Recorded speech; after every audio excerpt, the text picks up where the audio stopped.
Selamat pagi pemirsa, selama 10 menit ke depan Anda akan bersama saya Siti Septianti Fauzia dalam acara Untirta TV, membahas berita aktual dan terpercaya. Perubahan iklim menjadi isu yang tidak pernah selesai untuk dibicarakan. Semakin hari, bumi menjadi tempat tinggal makhluk hidup memiliki banyak sekali permasalahan. Namun, adanya pandemi COVID-19 ternyata mempengaruhi perubahan iklim ke arah yang baik dan menimbulkan suatu tren baru terkait transformasi digital. Jauh sebelum terjadinya revolusi, kita mengenal istilah pra-revolusi, di mana seluruh kegiatan dilakukan menggunakan tangan tanpa bantuan mesin. Baru sekitar abad ke-17 dan ke-18 muncul istilah revolusi.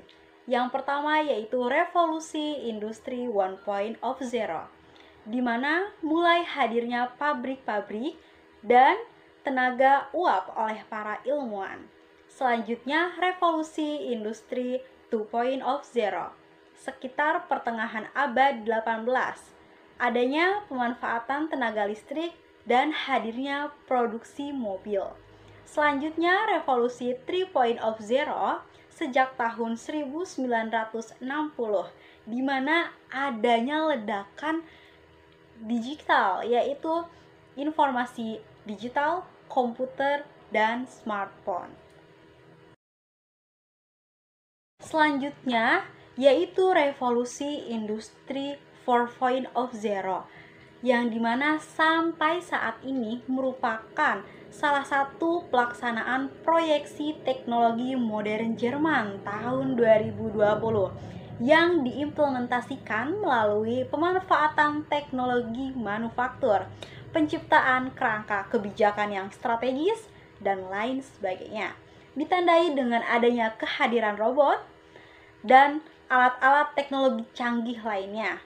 Bahkan di bidang pendidikan sangat berkaitan dengan revolusi 4.0 dan dapat dimanfaatkan untuk mendukung pola belajar, pola berpikir, serta mengembangkan inovasi kreatif dan inovatif. Tentunya untuk peserta didik di Indonesia. Ahli teori pendidikan sering menyebut pendidikan era revolusi 4.0 itu untuk mengembangkan berbagai cara mengintegrasikan teknologi cyber baik secara fisik maupun non-fisik. Sebelumnya kita membahas mengenai pendidikan. Sebenarnya pendidikan di Indonesia ini sudah luar biasakah? Sedang-sedang saja atau bahkan tidak sama sekali? Untuk lebih jelasnya, kita simak video berikut ini. Bank Dunia pada 2020 menyebut Indeks Pembangunan Manusia Indonesia merosot ke peringkat ke-96 dari peringkat ke-87 pada 2018.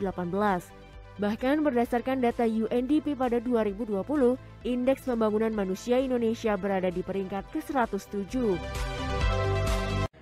Dalam pembelajaran fisika, sistem digital sangat berpengaruh sekali.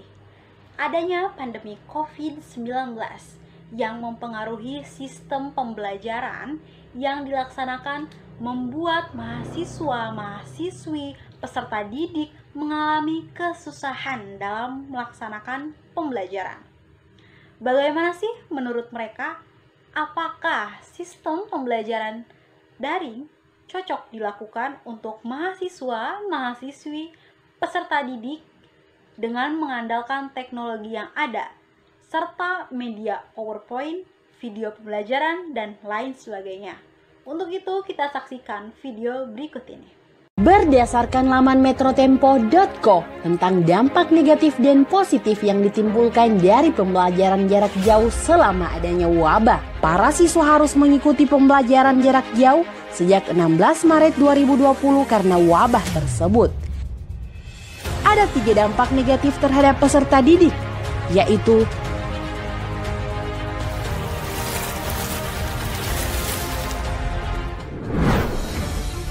Pertama, ancaman putus sekolah.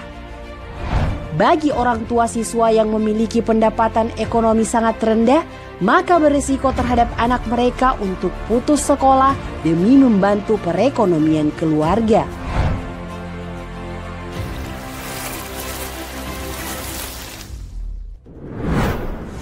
Kedua, peluang kekerasan terbuka. Orang tua dalam mendidik anak mereka agar dapat menjadi generasi yang cerdas secara akalia dan spiritual di masa wabah ini, memungkinkan para orang tua mendidik dengan kekerasan.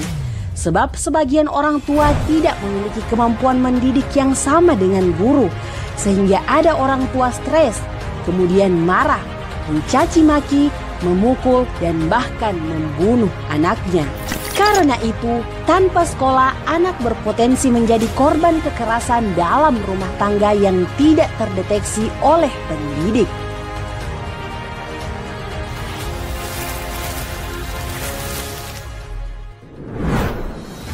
Ketiga, keterbatasan smartphone dan kuota internet. Latar belakang ekonomi peserta didik berbeda-beda. Bagi siswa yang mapan secara ekonomi dan tinggal di kota, maka tidak menjadi masalah. Tapi mereka yang tinggal di pedalaman yang tidak terjangkau jaringan internet menjadi problem untuk belajar melalui online. Kemudian bagi siswa yang dapat mengakses internet, tapi pendapatan orang tua hanya dapat memenuhi kebutuhan sehari-hari keluarga dan tidak cukup untuk membeli smartphone, maka hal tersebut berdampak negatif terhadap peserta didik karena mereka tidak dapat mengikuti kegiatan pembelajaran.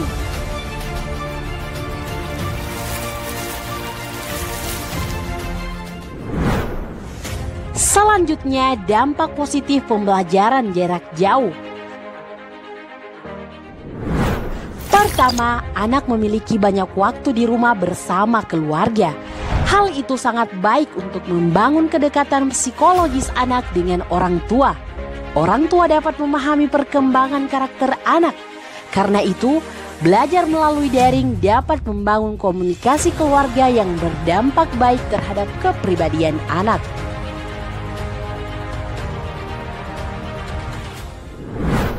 Kedua, materi dapat diakses oleh peserta didik dimanapun dan kapanpun.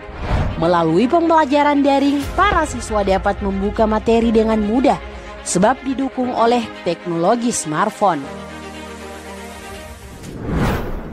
Ketiga, anak dapat melakukan pembelajaran atau membaca materi dengan santai, seperti sambil mendengar musik, duduk santai di ruang tamu, atau di teras rumah.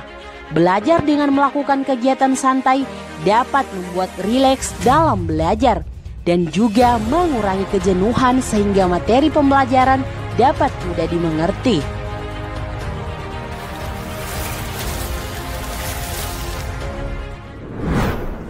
Dari penjelasan tersebut, maka dapat dipahami bahwa proses pembelajaran di masa wabah ini memiliki dampak negatif dan positif. Karena itu, orang tua sebagai pendidik yang utama jangan memaksakan generasinya untuk mencapai target atau nilai yang melampaui kemampuannya. Tapi orang tua harus peduli terhadap proses belajar anak. Setiap usaha anak selalu mendapatkan apresiasi dari orang tua, apapun hasilnya. Jika anak mendapat nilai kognitif rendah, bagi perguruan tinggi, revolusi industri 4.0 diharapkan mampu mewujudkan pendidikan yang cerdas melalui peningkatan dan pemerataan kualitas pendidikan, perluasan akses dan relevansi dalam mewujudkan kelas dunia. Untuk mewujudkan hal tersebut, interaksi pembelajaran perlu dilakukan melalui kolaborasi. Selanjutnya, virus corona bisa menyebabkan gangguan pada sistem pernafasan. Oleh karena itu, dengan adanya teknologi yang lebih meningkat, maka kegiatan dapat dilakukan dari rumah dengan mendukung hal-hal yang perlu kita perhatikan terlebih dahulu. Dapat kita simpulkan bahwa era digital dan pandemi COVID-19 sangat berkaitan sekali. Masih tadi menutup jumpa kita pada kali ini. Saya Siti Septianti Fauzia, pamit undur diri dan sampai jumpa.